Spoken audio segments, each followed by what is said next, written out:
Ayun boys, ang mga hurados natin. First time nangyari to. I love them! Ito, pakinggan na lang natin ang mga komento ng ating judges. Kuya Aga. Man, you guys did well tonight.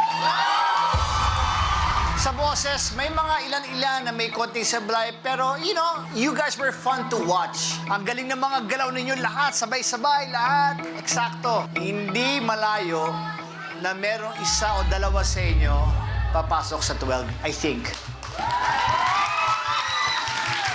O baka tatlo pa. O baka kayong 5. Si Miko. Magaling ka kumanta, magaling ka sumayaw. Talagang okay na okay ka. Si Gion. Alam mo, gusto kita eh. Gusto ko yung galaw mo, yung performance mo. Pero sayang lang, yung pagkanta mo medyo kulang pa. And James, gustong-gusto ko yung boses mo. Talagang bagay na bagay sa kantang to. And syempre, yung Twin Kabogabol, ang galing-galing yung mag-perform. And Tristan, ang ganda naman yung smile mo habang kumakanta ka. So parang bagay na bagay kayo na maging isang grupo. Grabe siguro yung feeling ninyo na nasa bottom 20. Pinatunayan nyo sa amin na hindi kayo latak.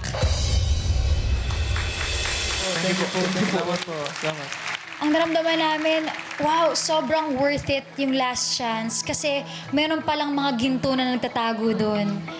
Ang ganda-ganda ng performance ninyo kasi masaya, may galaw, genuine yung joy. Kaya yung energy nyo, na-feel namin, na-feel din ng mga girls. I'm just so proud of you.